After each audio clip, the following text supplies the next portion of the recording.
tuloy-tuloy ang relationship na to.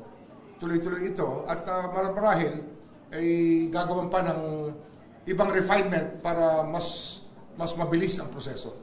Sir, isa din po sa dadatnan nyo doon ay yung committee report po ng House on the confidential funds ni Vice President Sara Duterte.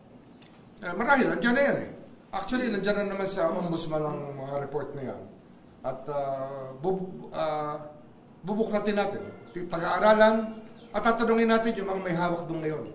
Mga may hawak at yung may tungkulin na hawakan ng mga kasong yun bago tayo dumating. Kailan po kayo magsisimula kaso? Meron pa ako mga inaayos dito. Kakausapin ko na yung mga tao doon. Pero officially, malamang Friday. Officially. Sino po naman kaya ang... Pero manunumpa na ako by Thursday. Iyon ang balak. Sino po kaya ang magiging acting secretary ng DOJ? Napagkasunduan na kanina nung ako'y nasa Malacanang, nakausap ko ng Presidente, Undersecretary Vida will step in as officer in charge or acting secretary. Sir, you spoke to the President. Ano po, sir, yung mga instructions na binigay po niya sa inyo? Sabi niya, yung accountability of public officers, pangalagaan mo talaga. At hinahanap ng taong bayan yan. At ako naman siyempre, yun naman ang hinahanap kong trabaho eh. Yun ang aking hiningin trabaho sa kanya. Kaya nagkasundo naman kami dyan sa bagay na yan. At maraming pang iba na kinakailangang gampanan para mapabuti natin ang takbo ng ating bansa. Sir, nung nag-a-apply pa lang po kayo bilang ombudsman, marami na pong mga kritiko, yung nagsasalita. Senator Amy po sisingin na pag kayo raw po ay naupo, asahan na raw po ang mga kaso laban daw po sa mga Duterte at sa mga alyado nito. Alam nyo, nung naging DOJ Secretary ako, ang unang-una kong tinanggal, weaponization ng batas. And it will not be weaponized. Sisiguraduhin ko sa lahat yan. Wala itong sisinuhin.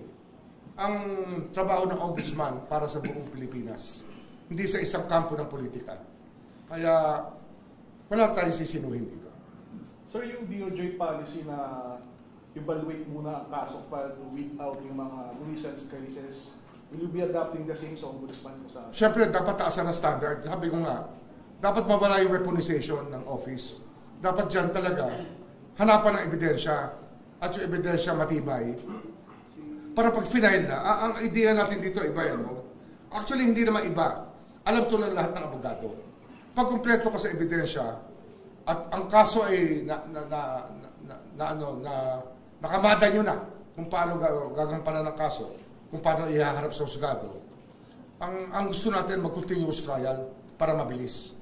At iisian natin ang taktika ay susubukan nating maibsan, mabawasan yung mga taktika ng pagdidelay ng kaso. Kasi ang naging tendency na marami, i-delay yung kaso, sabay sasabihin, they were denied the right to a speedy trial. Hindi ko pwede yan. Dapat dito talaga yung benchmarking ng lahat ay magawa para bilisan natin ang trial ng kaso. Ayusin ang ebidensya para tuloy-tuloy ang takbo. And ano yan, pwede naman kausapin dyan ang makikipag-dialogue ako dyan sa Sandigan Bayan para magkasundo naman sa bagay na ito. Kasi nga, ang justice system, dalawa yan, hindi naman DOJ lang yan o ombudsman eh. Ang isang parte niyan talaga ang court system. Kaya pag-uusapan namin yan para hindi na manaig ang mga taktika para humaba ang mga kaso. Marami po kayong unfinished tasks na iwanan sa DOJ. Tiwala naman tayo na nasimulan na natin ang dapat magampanan ng DOJ. Nandun na tayo sa direksyon na yan. Kaya hindi ako natatakot na iwan ang DOJ na nandun pa yung mga trabahong kailangan gampanan.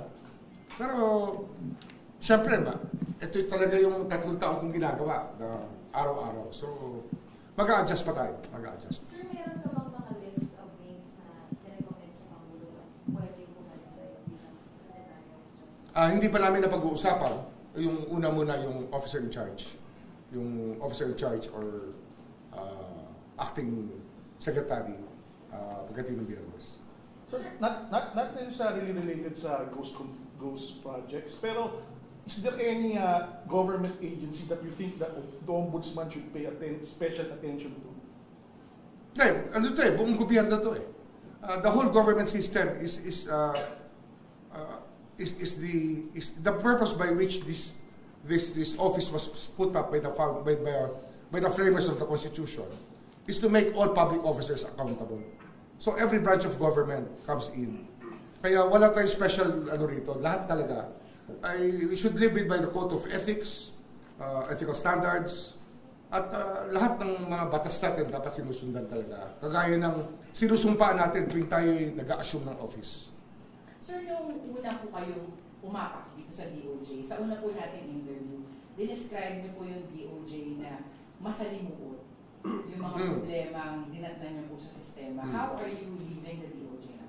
Well, hopefully that we've set the right direction for it. Marami tayo na bago na dating gawi na hindi dapat. At pero ganun pa rin eh. Ang justice system, laging catch up yan. The deadline is always yesterday. Yun ang sinasabi ko lagi. Kaya there's always a sense of urgency with what we do here in the office. That's why we go to work every day. Basta health permitting, we're here every day para gampanan lahat ng kailangan gampanan. Kasi marami tayong backlog. The backlog is always there to address. Ganun din sa Ombudsman. I think that's also the same rule applies to the Ombudsman's office. So will there be changes to the policy, no lifestyle changes? Lifestyle checks? Yes, Kasama yan. May mga batas na lumalabas talagang mahalaga. Yung civil forfeiture law, yung forfeiture law natin, na soldier na magpa-file. Yan, pwedeng kausapin ng soldier para mabilis ang coordination with the Ombudsman. Marami talaga yan na pwedeng gawin ang opisina ng Ombudsman. And it has to be a working, running Ombudsman's office. Yun talaga yung goal natin dito. Sir, yung mga salin, ito po ba isa sa publiko na? Ano yan? Dapat lang. Pero meron tayong data privacy law, meron tayong pangingatan, wala tayong karapatang matatrample upon na ating mag-violate.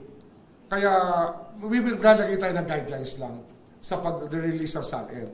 And basically, unang-una ayaw natin yung subject ng data privacy law, dapat igalang natin lahat yan. At pangalawa, hindi dapat maging risk yan sa mga tao na i-release mo information.